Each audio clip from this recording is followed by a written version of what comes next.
Carl Nunes. Oh, mari Carl jemput masuk ke set kami. Ada bawa cawan tak? Cawan tak ada, tapi saya nak bantai kerepek ni lah. Boleh. Boleh, tapi Nanti. okey, bolehlah Let's do it. silakan. I baru Okay. nak cakap macam boleh, tapi kita kena berdiskusi dahulu. Oh, tak boleh ke? Tak boleh. Sambil. Tak boleh. Okey, kenapa? Carl, how are you? Alhamdulillah okey, baik. Baru lepas tugasan harian selaku wartawan. How was your day? Okey, alhamdulillah, jalan clear, semua cantik.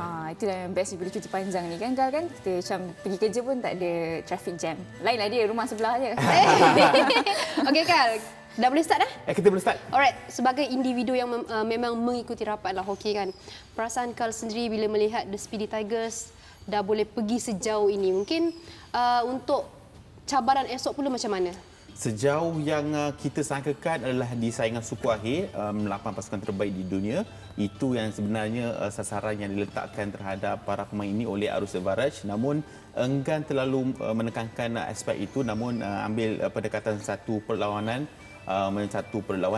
Namun saya fikir selepas kita dapat satu kemenangan yang menyuntik moral dan juga motivasi pasukan 3-2 ke atas New Zealand, pasukan yang berada di ranking yang antara yang terbaik top 10 in the world, kita sudah pun satu landasan tepat untuk melakukan satu lagi upset bertemu dengan pasukan Eropah iaitu Sepanyol. Saya fikir ini satu orang cakap cabaran yang paling getir. Piala Dunia baru bermula untuk pemain-pemain senior negara dan juga seluruh skuad negara apabila mereka dalam aksi saingan mereka kompetisi itu mereka sebenarnya sudah pun dijangka secara merit untuk layak bertemu dengan Sepanyol. Kalau kita tengok tak ada banyak sangat upset yang berlaku dalam setiap 4 peringkat kumpulan di Piala Dunia di India ini, dan atas faktor itu bila mereka hadir di bumi India 4 ataupun 5 hari selepas mereka berada di India, mereka menjalankan satu aksi persahabatan bertemu dengan Sepanyol. Kerana apa? Kerana mereka sudah menjangkakan Malaysia paling terbaik kedudukan yang kita boleh raih dalam kumpulan C di belakang Belanda, dan juga kita menjangkakan kita bertemu dengan Sepanyol, dan itu yang terjadi. Namun sayangnya pada 11 Januari yang lalu kita beraksi bertemu dengan Sepanyol, kita tewas 2-3 kepada Sepanyol. Namun dalam tempoh 45 minit sahaja 3 suku tidak beraksi sepenuh masa kerana waktu itu kita takut kecederaan kan. Dan ikut rekod pertemuan pun satu sama dalam 2019 kan, ada kejohanan Nations Cup dan juga 4 negara dan juga pelana ujian, kita menang 4-3 dan kita tewas 0-1. Namun cerita 4 tahun lepas tak boleh diambil kira sepenuhnya. Kita pun dah tukar pasukan, mereka pun sama dengan Max Caldas. Saya fikir pada hari esok satu ujian getir. Kalau kita menang, layak ke suku akhir, itu yang kita inginkan, dan juga berada dalam kelompok 8 terbaik dunia. Itu yang lebih penting, ranking. Hashtag gitu. Kalau Nunes yang berkata-kata. Okey, Kal. Quite tough grouping match untuk pasukan Malaysia. 2 menang, 1 kekalahan kepada pasukan yang memang besar dalam dunia sukan hoki. Dan esok berdepan dengan pasukan Sepanyol, di mana Kal pun dah bercakap tadi mengenai mereka pernah berjumpa dalam aksi friendly.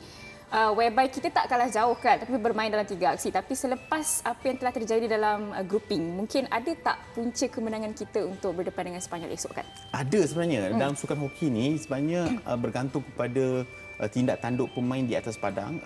Kita tahu setiap kelelayan akan dihukum padah menerusi jaringan pihak lawan. Apa yang kita risaukan sekarang ni is penalty corner. Kita punya pukulan sudut penalti yang masih lagi mengharapkan Razi Rahim. Namun saya fikir pada perlawanan friendly 11 Januari yang lalu, Aminuddin berjaya menjaringkan 1 gol pada perlawanan itu. Aminuddin merupakan penalti flicker negara yang ketiga ataupun yang keempat selepas Razi Rahim, Najmi Farizal Jazlan dan juga Faizal Sa'ari. Dan kekuatan sepasukan, semangat G2 yang Arul kongsikan sebelum terbang ke India menjadikan inspirasi pasukan bola sepak Morocco di Piala Dunia sebagai semangat juang G2 sebelum mereka mengibarkan jalur gemilang di India. Itu antara intipati bagaimana mereka kekal bersemangat satu pasukan. Di samping dengan pendedahan daripada pengurus pasukan Datuk Minawan Nawawi mengatakan yang pada hari semalam mereka dapat satu off day. Kerana apa? Kerana mereka menang pada hari aksi yang terakhir bertemu dengan New Zealand. Kalau mereka tewas pada aksi itu, mereka akan bermain crossover ini kembali di okey lah kalau mereka menang dan mereka kekal di situ, dan itu dapat satu extra off day tanpa nak travel jauh-jauh, dan itu yang mereka gunakan sebaiknya. Pada hari ini sempat saya video call dengan Dato' Paul sekejap tadi. Beliau katakan hari ini lebih kepada taktikal perlawanan dengan certain pemain beraksi posisi yang berbeza. Mereka dah pun membuat satu analisa pasukan bagaimana untuk menjerat pasukan Sepanyol ini yang mengikut statistik mereka membawa pasukan antara yang termuda dalam sejarah mereka ke pentas Piala Dunia bersama dengan jurulatih mereka yang baru ini.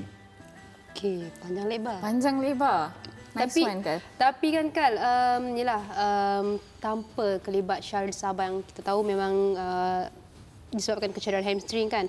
So bagi Kal sendiri, mungkin ada bayangan daripada Coach Arul siapa yang akan diturunkan? Okey, Coach Arul ni dia tak pandai berhasil, tak suka sebenarnya, dan sudah pun memberikan kesempatan utamanya dalam 3 aksi pertama dalam peringkat kompetisi.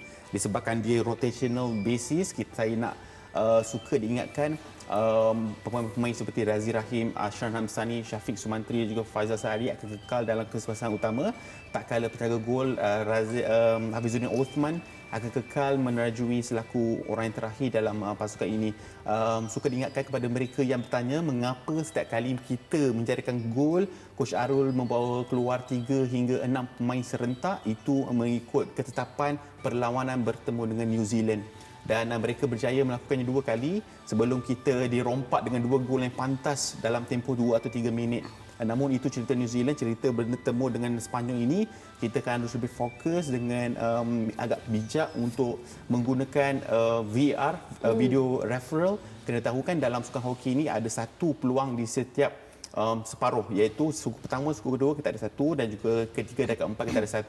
Kalau kita tewas dalam referral itu, kita akan tewas sepanjang aksi tanpa dapat protes sebarang saingan. Dalam gol pertama New Zealand sebenarnya kita boleh protes, dan kalau kita protes kita akan mendapatkan orang cakap membatalkan gol pertama New Zealand. Dan pemain-pemain dan juga barisan kejuratihan harus lebih peka dan juga cakna dengan apa yang berlaku di atas padang. Namun di kod pertemuan bertemu dengan Sepanyol masih lagi kita kata bukannya bagaikan langit dan bumi dengan prestasi mereka ini.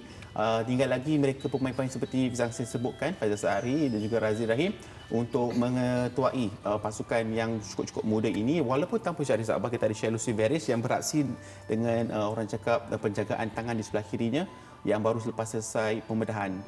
Segalanya baik-baik saja, especially dengan Ashran Hamsani. Ashran Hamsani berupaya untuk beraksi dalam 2 posisi yang berbeza. Beliau akan menjadi duri dalam daging untuk pasukan Sepanyol ni. Begitu. Macam pengulas tak? Betul. Tapi tadi list of names yang Kal namakan, mungkin ada satulah short one yang Kal punya choice, your choice and why. Yep. Ya, kita kena salute dekat kita punya sang saka biru Inspektor Razi lah.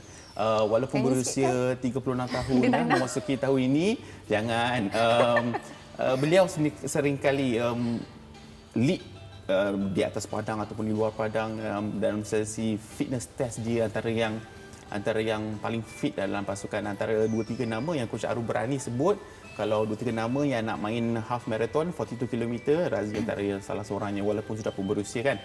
Namun Razi akan jadi pilihan saya untuk menjadi detik kemenangan ataupun sebaliknya pada perlawanan ini. Tinggal lagi itulah Sepanyol yang 4 tahun yang dulu kita kenal bukanlah Sepanyol yang ketiga ini, dan Sepanyol yang kita beraksi dalam 3 suku pada 11 Januari itu, mereka memainkan 20 pemain secara keseluruhannya. So kita tak dapat tahu nombor pun, jersey pun diorang tak ada nama pada ketika itu. Hanya berdasarkan nombor itu agak taktik nak mengelirukan kita pada perlawanan itu. Saya fikir inilah masanya untuk kita terus menyaksikan aksi ini dibawakan secara langsung di Astro Arena. Harap-harap kita dapat satu kemenangan yang akan bawa kita masuk ke suku akhir dan menaikkan ranking dunia lah. Okey. Cukup tak? I masih tak cukup walaupun dia cakap panjang lebar. Okey, kan? ramalan dulu. Last lah, ramalan. Satu, sebelum you makan, ramalan. Okey, boleh apa dia? Ramalan. Ramalan sudah pasti Malaysia menang, dapatkan baju number 1 fan ni. Okey. Tunjuk belakang sikit. Kejap lagi lah. Okay? Lepas tu kita dah menang, saya fikir kita akan menjaringkan 3-2. Malaysia ni kalau menang dia nak dramatik sikit. Dia boleh menang 2-0 hari tu tapi dia tak suspend lah. So bila suspend jadi 3-2 kan. Saya rasa 3-2 kita menang. Razi, Abel skor lagi dengan Ashran Hamsani lah. Okey, boleh esok makan. kita tengok sama-sama, kita layan keripik sama-sama. Kita sama-sama kat Alright. Sharina kan? Okey. Okey, jangan terlepas untuk menyaksikan aksi skuad negara di bumi India dalam misi menundukkan lawan Sepanyol untuk mara ke pusingan suku akhir esok 22 Januari. Perancangan akan bermula seawal 6.30 petang dan teruskan beri sokongan padu kepada The Speedy Tigers. Dan dalam pada itu, jangan lupa untuk ke laman Twitter kami dan vote pilihan anda untuk poll hari ini dalam perjalanan Malaysia ke suku akhir. Ada few options yang you all boleh pilih, okey? Penghujung rancangan nanti kita akan share the result. I memang terhibur dengan you ni kan. Tapi dalam banyak-banyak option tadi, you akan pilih yang mana kan? Terhibur dengan you. Inspektor Razli lah. I sebut berapa kali ni. Kita cakap pasal option tadi. Okey, Menang, kalah, seri. Menang lah. Atau bukan menang penalti shot out ataupun menang daripada Shot jarak. out. Shoot out. Menang. Masa penuh. Okey Kak, you nak makan kan? Tak apa. Jangan ke mana-mana, kita kembali selepas ini.